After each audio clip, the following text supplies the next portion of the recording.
जब कभी ऐसा लगे जीवन में कि मैं बहुत दुखी हूं और कष्टमय जीवन चल रहा है और कोई समस्या का हल ही नहीं मिल रहा, बहुत दिन हो गए जूझ रही हूं मैं इन समस्याओं से, तो बेलपत्री की जड़ के अंतर्गत, जो बेलपत्री का बड़ा वृक्ष हो उसकी जो जड़ हो, उस जड़ पर लाल चंदन घिसकर या लाल चंदन से कटोरी में घिसकर लेकर जाएं। शिव जी पर लाल चंदन से पूजन करने के बाद में उसी चंदन को लेकर आकर बेलपत्री की जड़ के अंतर्गत ओम अक्षर को लिखकर एक बेलपत्र अपनी कामना कर उस जड़ पर बेलपत्री के समर्पित करना। पहले कथा में कहा है कि बेलपत्री कोई साधारण सा वृक्ष नहीं है, इसको केवल साधारण मत मानना। ये कोई सादा सा वृक्ष नहीं है। बेलपत्री की जड़ में ओम शब्द लिखकर, अक्षर लिखकर उस पर एक बेलपत्र समर्पित कर शिव जी से अपनी कामना कर जो प्रदोष के दिन, प्रदोष काल के अंतर्गत बेलपत्री के वृक्ष की पूजन कर ये नाद कर ओम अक्षर का नाद कर स्मरण कर आता है। ज्यादा से ज्यादा कहेंगे तो 4 दिन 5 दिन में या 6 दिन में मेरा देव अधिदेव महादेव जो समस्या और टेंशन जिंदगी में चल रहा होता है उससे थोड़ा बहुत तो निजात मेरा देव अधिदेव महादेव उसी समय करना प्रारंभ कर देता है। शिव कृपा होने लगती।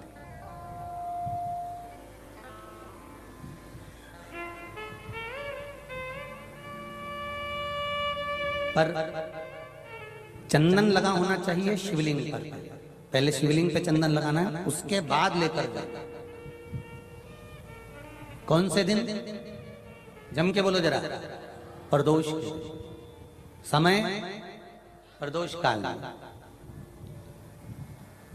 लग रहा है कि जूझ रहे हैं हमारे जीवन में, बहुत बहुत टेंशन, बहुत समस्या।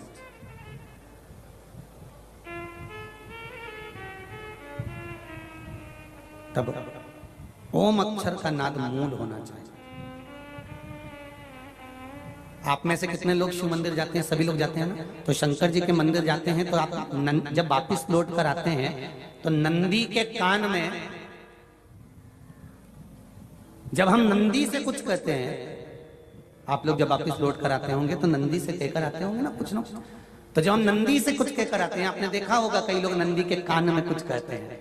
फिर नंदी का जो सींग होता है उस सींग के बीच में से शिवलिंग का दर्शन करते हैं। तो नंदी को जब कोई बात कही जाती है, नंदी से जब कुछ कहा जाता है कि हमारी बात शिवजी तक पहुंचाना, तो उसमें सबसे पहला अगर नाद करा जाता है नंदी के कानों में तो ओम का नाद करा जाता है। आप सीधे जाकर अगर कहेंगे नंदी को कि हमारी ये बात है, आप वहां तक पहुंचा देना, तो नंदी उस बात को कहे चाहे नहीं कहे, पर जब आप नंदी के कान में ओम कहने के बाद में अपने हृदय की बात कहते हैं, तो जैसे एक पत्र आपने भेजा और पत्र को तुमने लिफाफे के अंदर रख दिया, रखने के बाद में तुमने एड्रेस भी लिख दिया, समझ लेना बहुत अच्छे से। एड्रेस लिखने के बाद में तुमने अपना मोबाइल नंबर भी लिख दिया, सब कुछ कंप्लीट करते हैं। अब इस लिफाफे को तुमको भोपाल भेजना है सागर से, और तुमने ले जाकर इस लिफाफे को डाकघर के डब्बे में डाल दिया। लिफाफा जाएगा, जम के बोलिए, एड्रेस पूरा लिखा है, पीछे तुम्हारा नाम भी लिखा है, मोबाइल नंबर भी लिखा है, सब कुछ लिख दिया, पर लिफाफा जाएगा नहीं। क्यों नहीं जाएगा? क्योंकि उस पर टिकट चिपका नहीं है। 15 पैसे का, 10 पैसे का, 25 पैसे का या 1 रुपए का या 2 रुपए का, उस पे अगर कोई टिकट चिपका होता फिर आप उसको डालते तो जाता कि नहीं जाता? चले जाता। ये ओम सनातन धर्म के अंतर्गत जितने भी मंत्र होते हैं, जितने ब्राह्मण मंत्र का उच्चारण करते हैं, जितने ब्राह्मण मंत्र पढ़ते हैं और मंत्र का उच्चारण करते हैं, उसमें ओम का नाद क्यों करते हैं? क्योंकि ये हमारे श्लोकों को, हमारे शब्दों को, हमारे दिल की बात को टिकट का काम कर कर परमात्मा तक पहुंचा देता है। ये ओम अक्षर, ओम शब्द, ओम नाद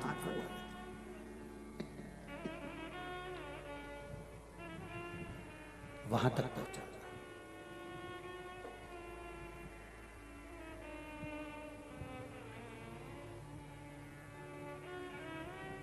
कभी कभी बेलपत्र देखना,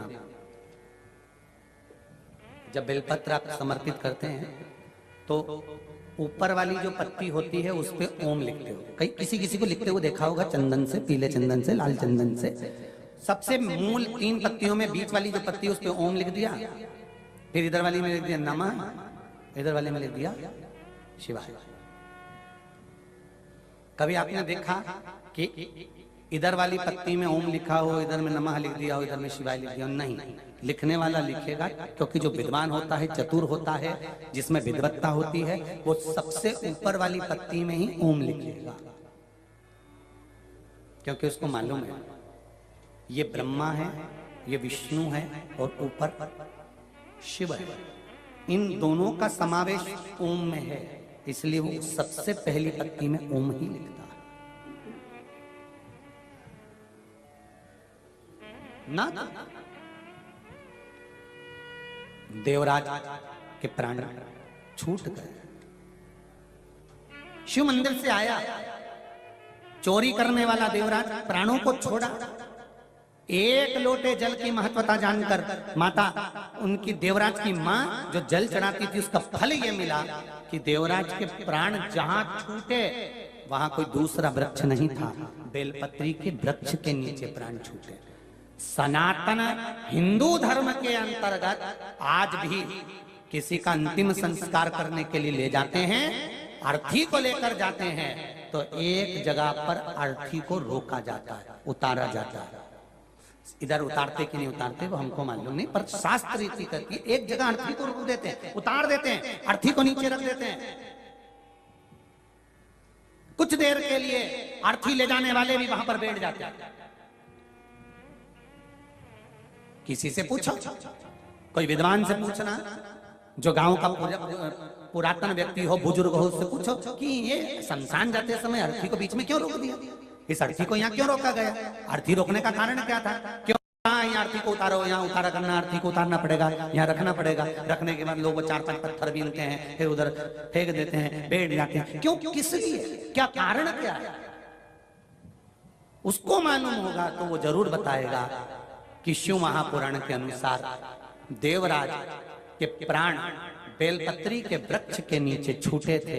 इसलिए शास्त्र रीति कहती है, जिस मुर्दे को लेकर जाते हैं, कोई बेलपत्री का पेड़ जो गांव में होता था, उसके नीचे अर्थी को थोड़ी देर रख देते हैं, तो उस जीव आत्मा को कैलाश धाम पहुंचा दिया जाता है, जो उस पर बंधी। अब आज के जमाने में तो बेलपत्री का वृक्ष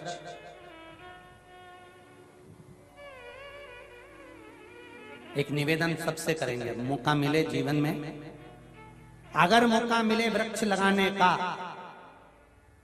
तो जिस मार्ग से अर्थी निकल कर जा रही हो, शमशान जा रहे हो, और बीच रास्ते में दोनों तरफ अगर मौका मिल जाए तो कहीं एक अगर बेलपत्री का वृक्ष लग जाए और उस बेलपत्री की छाया उस मुर्दे पर और अर्थी ले जाने वाले पर पड़ जाए, तो वो स्वयं ही शिव के धाम पहुंच जाते हैं। उसको पहुंचाने की जरूरत नहीं, कभी मौका मिले।